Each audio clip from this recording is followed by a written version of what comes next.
And a very good morning to all you ladies and gentlemen. It's certainly my pleasure and privilege to be here this morning to speak to all of you.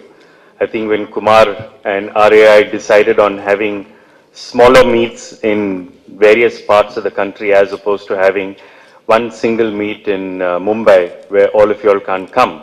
This is like the mountain and Muhammad principle, whereas if you can't go to the mountain, then you please start coming to these smaller meets so that you can get a larger opportunity to be able to meet up with other industry folk as well as learn hopefully something about the industry. So when you look at the South Indian retail industry, sometimes you wonder how we came about. So we must remember that we are first South India. And when you look at South India, what we know is that we have been protected from, let's say, the invasions of the Persians, invasions of the Mughal Empire. We managed to remain relatively protected south of the Vindhyas. We have our own unique characteristics, so we speak different languages in Tamil Nadu, Tamil, in AP, Telugu, and like this in different states in South India. We speak different languages. We also don't eat the same food. So if you look at our food habits across the south, what you do realize is the kind of food that we eat in different states is also very different. The kind of clothes we wear in the different states in the south is also very different.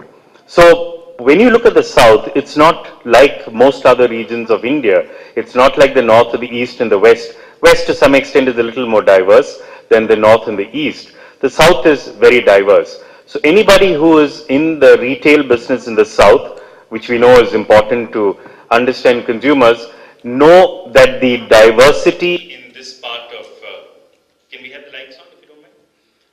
So know that the diversity in the south is something that you have to first of all manage with. The second thing is that we have significant advantages in the south in terms of, let's say, for example, we have a higher literacy level, we have higher education levels. On the average, the income in the south is higher as a region than most other regions across the country. That is evident when we look at the retail market. We only contribute to 25% of the population of India, but in terms of the retail market, we contribute to roughly 30% of the retail market in India.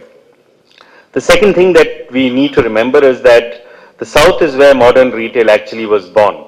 So when we today talk about big modern retailers in India like the Future Group or Reliance Retail, what we need to remember is that in the south is where modern retail came much before any of the large companies decided to get into modern retail. We used to have, those of you from Bangalore would remember, we had somebody by the name of Mr. Ravi Melwani who started Kempfort, which used to be the largest toy store in India. We have, in Hyderabad, for example, we have the Ramoji Film City, and I don't think you can see anything like that in any other part of India in terms of scale. The first mall in India was actually Spencer Plaza in Chennai. So there are several things that we must, be proud of, take credit for in having spurred the start of modern retail in this country. And even when we look at, let's say, some of the southern retailers, especially those in Kerala, the jewelers in Kerala, they've not been hesitant in actually going to Dubai, for example, and opening up stores in the Gold Souk.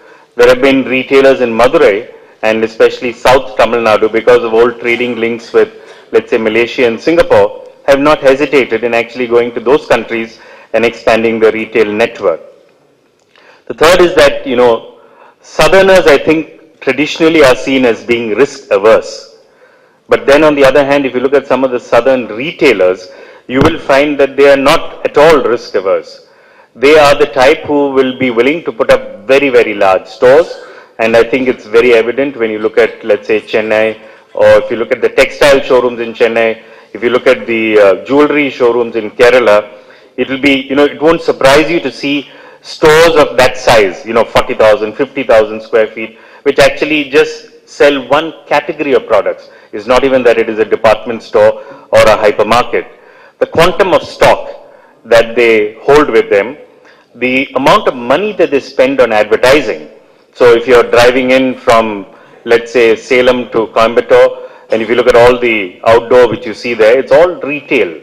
If you drive in from Palghat to Coimbatore, And if you look at all the advertising which you see there, it's again all retail advertising that you see. So what it does mean is that retailers as a group tend to spend a lot of money in terms of advertising, and a lot of that is very, very South specific in nature. If you look at the stock that some of the retailers hold, I mean, if you go to the sari showrooms in Chennai, for example, look at the quantum of stock that they hold, the variety that they hold. And I think this is something which is very, very unique to South India, which you don't normally see in many other parts. You go to the north and look at any textiles showroom there, you'll certainly not find things at the scale that it is in the south. The other thing that, for example, Nigam and others from Prozon will remember is that you can't set up a mall in the south and disregard local retailers. You cannot hope to be able to have a successful mall with only national brands. So when you look at a mall in the south, you need to have a sari showroom, you need to have the local apparel stores out there, you need to have the local food stores out there.